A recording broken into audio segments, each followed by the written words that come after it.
Allison Carmen here at Jin Shin Institute, and Allison is the author of The Gift of Maybe, and we're going to talk about that today. And she is also a life and business coach. And welcome. Oh, thank you for having me. It's so great to be here today. You wrote the book The Gift of Maybe, and I wanted to start for the people who don't know about it. What is the philosophy of maybe? I was addicted to certainty. And if I didn't know what was going to happen next in my life, I projected things were going to be bad or they weren't going to work out. And I think a lot of us have this addiction. We're so worried about our children, about our jobs, about our future, that we feel stuck. Mm-hmm. And we get very stressed, and we don't know how we're going to move forward with our lives. And so what we do in order to make ourselves feel better is we write stories about what needs to happen for us to be okay. Mm-hmm. The story might be, I need to have this job till I retire, or I'm going to have this amount of money in the bank when I'm 50, or if my child goes to a particular college, everything's going to work out okay. And so this has to do with the certainty aspect in our lives, that we are looking for the security or something? Yeah, we're looking because deep down we're afraid we're not okay. But what happens is that these stories become our reality. So if we lose the job, our child doesn't get into the college we thought, a lot of us spin out of control, like life's not working out. Mm-hmm. So in a way, we create the story of how life's supposed to go, and when it doesn't go that way, mm-hmm. we break down. And so for me, because I was addicted to certainty, I always needed to know. I had so many stories that were always swirling through my head. And the biggest story I had was that I was going to, in my mind, I was like, okay, I'm going to go to law school. I'm going to become this really big attorney. I'm going to marry this great guy, and then I'll get a great job, and then everything will be okay, and the balloons will come down, and everything will be fine. And I remember actually walking to my first day of work as an attorney, and I was so happy, and I was so excited. I felt like I'd arrived. I've achieved mm-hmm. that story that was going to make my life secure. And the second day of work, my office mate came in and said, hey, Allison, did you hear they're firing half the first years? And I was a first-year attorney. And that moment was very profound for me, because I think in that moment I realized that there was no safety in life. Mm-hmm. But that also created a huge crash for me, because my anxiety got worse, my fear got worse, I started to have immune system problems, because I couldn't get a hold of myself. If there was no certainty, how would I live with the unknown? Mm-hmm. And after many years of suffering, one day I went to my Qigong teacher, and he told me this story. And I'm sure many of you have heard the story before, but it's about this farmer, and he has a horse, and the horse runs away. Mm. And their neighbor comes by and says, you have the worst luck. And the farmer says, maybe. But the next day, the horse comes back with 5 mares. And the neighbor comes by and says, you have the best luck. And the farmer says, maybe. Mm-hmm. But the next day, the farmer's son is on the horse, he falls off and breaks his leg. And the neighbor comes by and says, you have the worst luck. And the farmer says, maybe. But the next day, the army comes to take his son to war, but they can't take him because his leg is broken. And the neighbor comes by and says, you have the best luck. And the farmer says, maybe. And in the Taoist tradition, it means that things are neither good or bad. But for me, maybe because I'm from the West, I interpret it as hope. Because mm-hmm. I was so scared my whole life that the horse was going to run away, it never occurred to me that he can come back. Mm-hmm. And that's this idea of maybe. That within the unknown, there's always hope and possibility. And that's what we forget. When we feel stuck, we forget that life will change. Mm-hmm. And uncertainty really is our best friend. Because if you think about it, when you don't like what your life, when you feel stuck, the unknown has to be your best friend, because that's where possibilities exist. That's where opportunities exist. So this idea of maybe just lifted me up, because it made me see that maybe everything will be okay. Maybe it'll get better. Maybe things will change. Mm-hmm. And it sounds so simple because it's this one little word. But this word took me from this place where I was uptight, I thought I was doomed, to this open place where I realized that no matter what was happening in my life, things would change, and maybe they would get better. So maybe it's this place that alleviates our stuckness, that reminds us that uncertainty has hope, and things always change. Mm-hmm.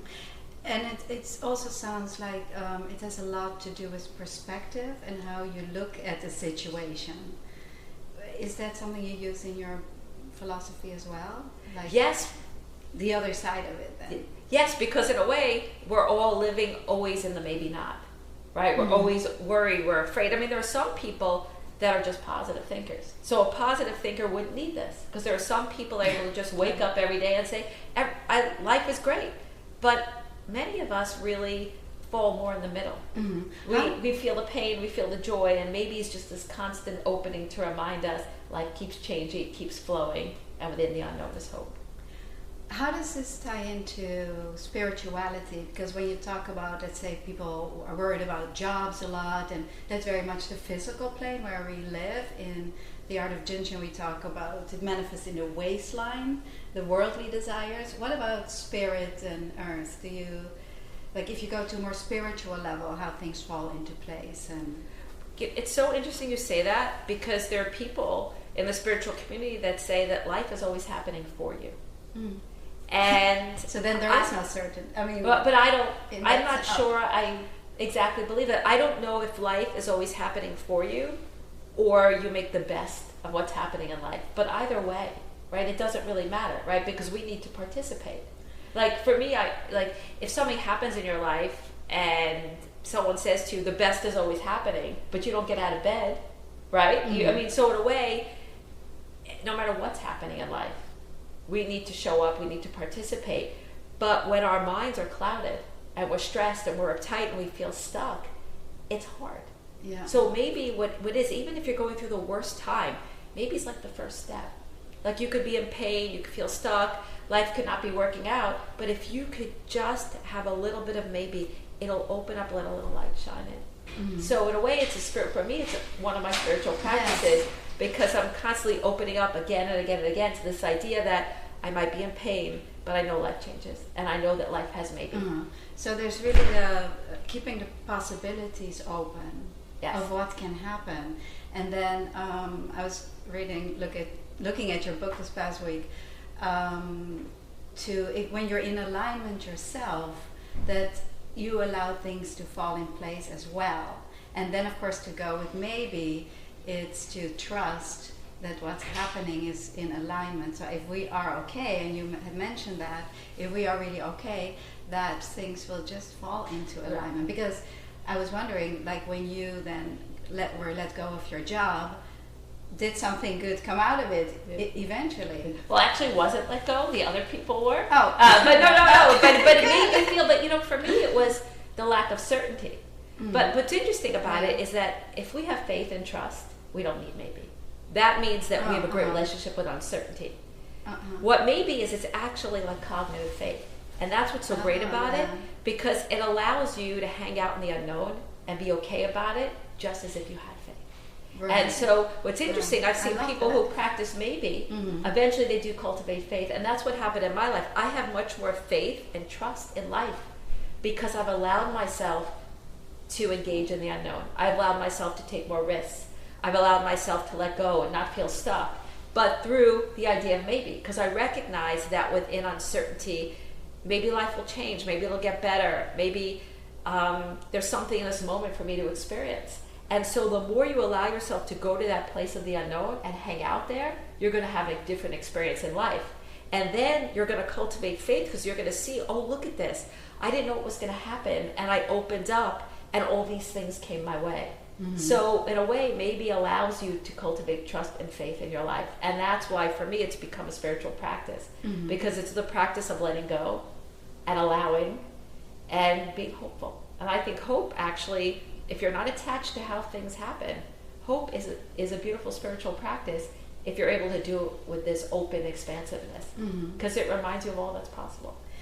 Yeah, I was wondering if we can tie it a little bit to the art of Jin Shin, because when you're talking about letting go, we have a lot of practical tools for the people that don't know what the art of Jin Shin is. It's a Japanese energy healing modality. It's an art, and a lot we practice the philosophy a lot. And so when you talk about it, it's the philosophy is very simple. It's the same philosophy. Okay. So when you talk about letting go, that's in our exhale, letting go completely, so that we can inhale and receive. And being in alignment with the higher source, really, so that things can fall into place. You've had some sessions, and do you use the art of Jin Shin in your practice? Absolutely. And I just want to show everybody your book. Oh, okay. The art of Jin Shin. And I have to say that this practice has helped me immensely. And if it's okay, I'd like to just share a story that I had that happened with one of my clients recently. Please. I do a lot of business consulting and coaching and life strategy with people. And I've taken a few classes with Alexis. I've read her book, and I use the practice on myself. And I got on the phone with a client who was really upset. She was very stressed about something that was happening in business. And I had just taken one of your classes. And I thought to myself, maybe we could, and I actually used the idea of I thought maybe we could do a little Jin Shin to start off our session. And we started off with the universal flow. Is that the main center flow? Yeah. And a couple of other things. And I noticed that she really calmed down in the first 10 minutes. And usually it would take an entire session for her to, for us talking and doing different cognitive techniques. But we did this practice, and I felt her energy immediately settled. And as we continued speaking, we used the fingers. We held on to each finger for a period of time. And at the end of our session, she had more clarity about how she wanted to move forward. But what was really interesting is that she said to me, Allison, I have not been able to cross my legs in 4 months. And I have not been able to go up the stairs, walk up the stairs. At the end of our session, her legs were crossed because she had a release. And as much as I would like to say, oh, the release was from our talk, and I'm sure she was helped by our talk, I really believe that she had a block that she was not aware of. And through practicing Jin Shin together, I truly believe that she had a natural release of whatever was bothering her. And that's what's so great about the practice. You could release something almost without even being cognitively aware of what it is. You open up the energy channels, and things actually glide out of you naturally. And you end up having more balance. And that's why that practice is so amazing. Because when we're all talking about things, I think often we need to kind of pinpoint what it is, where that pain is. And through Jin Shin, I think that you're able to release it in a much easier way. Yeah, it's because it harmonizes us back into rhythm with the universal energy, where there is this oneness and where we can feel this trust. Right. So I like that you start your coaching that way, because it brings the people there, and then it's much easier to, because when you go for certainty, what I hear also, it's some sort of control or fear to make sure, and we can ultimately not make sure, right? We have to trust, and when we are in alignment, there's more chance that things will fall in the right place. So to start from that, and then have the conversation about business and things happening in your life, I think it's a very nice combination. Yeah, absolutely. What people don't see is that we're accumulating all the time. From the minute we wake up, something will happen, and we'll take that emotion and we'll accumulate it, and then we'll take it to work. And then something else will happen. Maybe something happens with our boss. So all day long, we don't realize that we're accumulating fears and worries and stress, and we need a way to release. And so maybe it's a great cognitive tool, but also you could actually just put your hands on parts of your body and release. Yes. And it is really just, this is really an amazing practice. And you could do it at home. You could even do it when you're at work. So I love it. Sometimes I'll do the practice in between client sessions. I've even been known to go into a bathroom during a very but I could be in an intense situation. When in business sometimes, things can be intense. Even if you're balanced, life will throw you unexpected curveballs. I mean, that's it. We plan and plan for everything in our lives, and the thing that knocks you off your feet is the thing you least expect. So I can literally go into the bathroom. I actually did a couple of weeks ago. I actually did some Jin Shin just to calm you down, to realign. And so between that and maybe it's just for me a beautiful practice. I use them both every day, and I'm always letting go, recentering. And you're right, it actually cultivates faith and trust, because if you have faith and trust in life, then you're going to access the most possibilities and opportunities for what you really want. And it's a beautiful thing. And also presence. Don't you find that when you're practicing Jin Shin, you're more in the moment and you can experience? Absolutely, yes.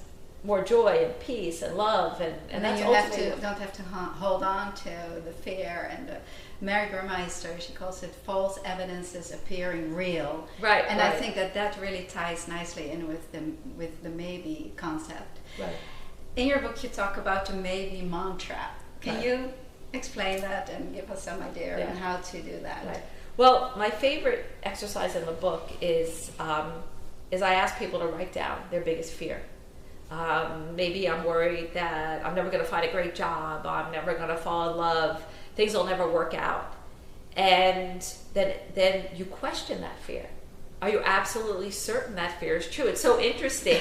You kind of flip uncertainty, right? That you're asking your fear, am I certain that fear is true? And the thing is, most often we're not certain. See, the thing about fear is, for some reason, we're so much more willing to go with the fear than the hope.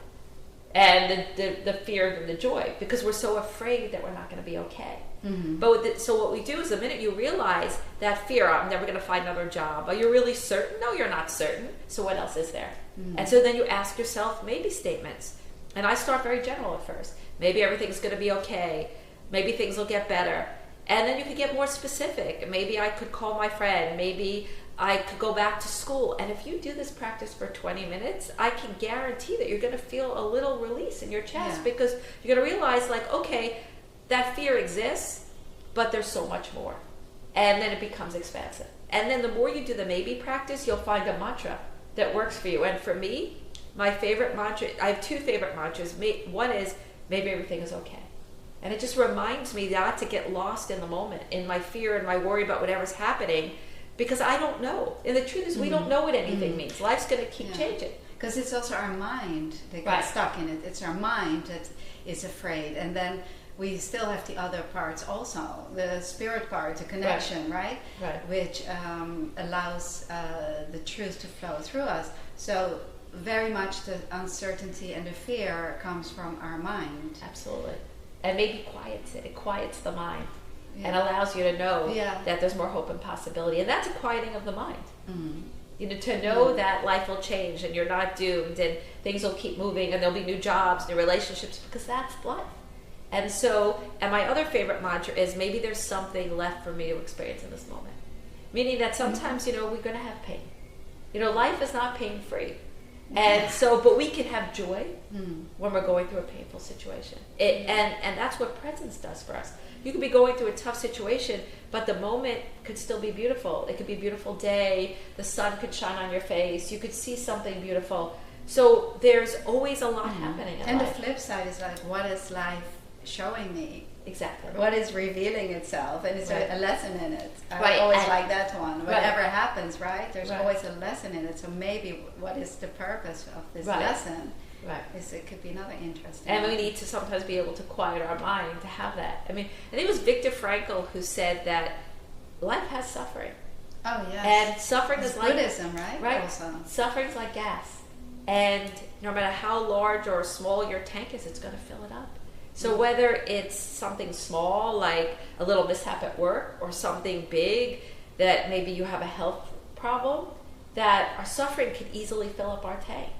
And so things like maybe and things like Jin Shin allow us to let it go. I mean, you have to experience your pain, you have to experience what you feel, but there's also a possibility to have a letting go process. Mm-hmm. So maybe Jin Shin, all these things, they like allow the gas to leave a little bit and let some breath and hope and sunshine into your life and have a shift. Yeah.